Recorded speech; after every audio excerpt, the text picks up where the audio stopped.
help people, but you give them a hand up, not a hand out. There's a big difference. And we're just not doing that.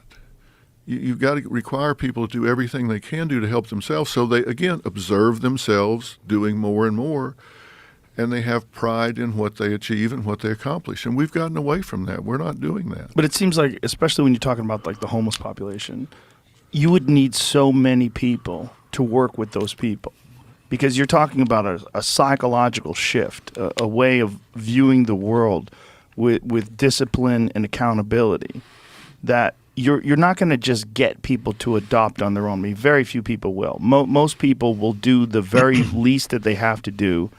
And if there's programs and different ways they can acquire money and food, they'll just stay in whatever state they're at. You know, I was watching this video today of a guy who's in Hollywood who built a house on the street. He built a small house. And they were talking to all the people in the neighborhood about it, and they had the cops come and visit him, and they offered to take him to a shelter, and he's like, no, I don't want to go. And they go, okay, and they just leave him there. So this guy's built a structure on wheels. It's like a small shed, but a wooden house, because he said that every time he had a tent, they took the tent away. Yeah. So he just built a house.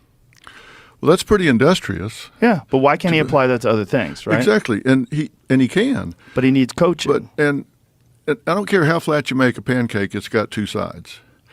And the side where he says, I don't want to go to a shelter. If you go to a shelter, what do you do with all your stuff? Because there's nowhere inside that shelter to take all of your stuff. And he has things. And he might have an animal. And that animal he's attached to, and you can't take that animal in the shelter. And you can't take your things in the shelter. And if you can't take your animal and your things in the shelter, they're not going to go. And if they leave their things on the street, they'll be gone when they come out the next morning. So a shelter's not always the answer. So you got to have empathy for those people.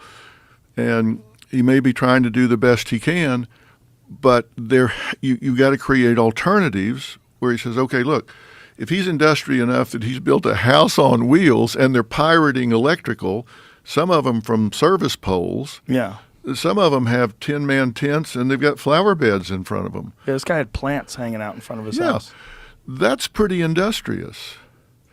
Now, if that guy's got that much initiative, and he could use that in other ways, find him a place where he can do that, where he can not be obstructing traffic, not be in front of somebody's business, be in an area where he can build that house, and then maybe he can inspire somebody else to do the same thing, and then he can maybe, it starts to snowball. You work with what you have. I'm not saying these people can start running their own business tomorrow, but build on what you have.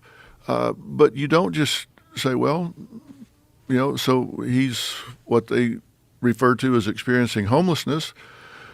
Find something that you can build on. These people don't want to be homeless. They want to have a better standard of living. But once they become homeless, it's like, inertia is the tendency for bodies at rest to stay at rest, and it's hard to get them moving. But you say it would take so many. You can find leaders within those groups that can help the next level below, and they can be helped by the next level above. There are ways out of that. But it seems like one of the first things that has to happen is you can't tolerate people just camping on the streets. Just like you can't tolerate people littering. Because it's not much difference. You're interfering with all the other people that are following society's rules. And society's rules are there to preserve everybody and keep the world cleaner and a better place. So as soon as you allow someone to violate those rules because they're down and out, and then you have more, and then they compound, and then you have thousands of tents. Now you have a problem that's almost insurmountable. And then you have a whole industry that's based around that problem, because you have hundreds of people that work for the city that get paid six-figure salaries, and they're not fixing anything. They get paid for the homeless, and some of them are making $250,000 a year. We looked it up. It's wild. The budget goes up every year. The problem doesn't go away. There's no incentive to fix the problem, because if the problem gets fixed, then those jobs go away. Of course it does. The jobs go away. But those jobs can become different jobs if somebody holds them accountable. And so you can go in and just wipe all the tents off the street, but where are those people going to go? Right. Well, in Austin, they moved them into hotels. They bought hotels, they moved them into hotels, and they had it set up where you have to be clean to go into these places. And they offered them counseling. Well, but Austin's a smaller place. There's only 1 million people in the city. And, I talked to the mayor about it before they fixed the problem, and it was his number one initiative. He goes, before I leave office, I have to fix this. And he goes, and I think we can because there's only about 2,000 homeless people. He goes, when you get to the place where L.A. is, where you're dealing with like 100,000 homeless people, it's almost impossible. He goes, but right now we're like at the tipping point and we can fix it. But it is kind of fixed. There's still some homeless people, but if you go around Austin, you don't see the tents here that you see in L.A. Well, is that out of sight, out of mind, or is somebody going to those people in the hotels and trying to get them to be self-sufficient? I mean, you can hide the problem or you can fix the problem, and you got to find a way to fix the problem. You've got to get these people doing everything they can do to become self-sufficient. I mean, that's the dignity they're looking for, and we're not helping them to do it if we're just taking them out of sight. But don't you think it's there's a massive amount of energy and effort that has to be taken for each individual to change the way they view the world, to acquire discipline, to acquire initiative, to clean their act up, to stop doing meth and heroin and try to get their life to a place where they're living a meaningful, rewarding life.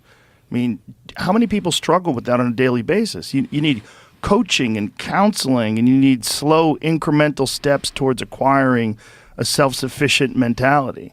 That's a very, very difficult thing to get people to accept en masse. It is. And the problem that I see with the approach to it now is the exit ramps out of that life are not aggressively enough. They're not being pursued aggressively enough. It's just like, all right, what are we going to do with these people today? Let's put them in a camping area. Let's put them in a hotel. Let's get them off the street, or let's get rid of the rules that say they can't camp. Well, okay, that's just warehousing. What are you doing to help this person become self-sufficient? Are you finding them a job? Are you creating a contingency where if they do A, they get B, if they do B, they get C?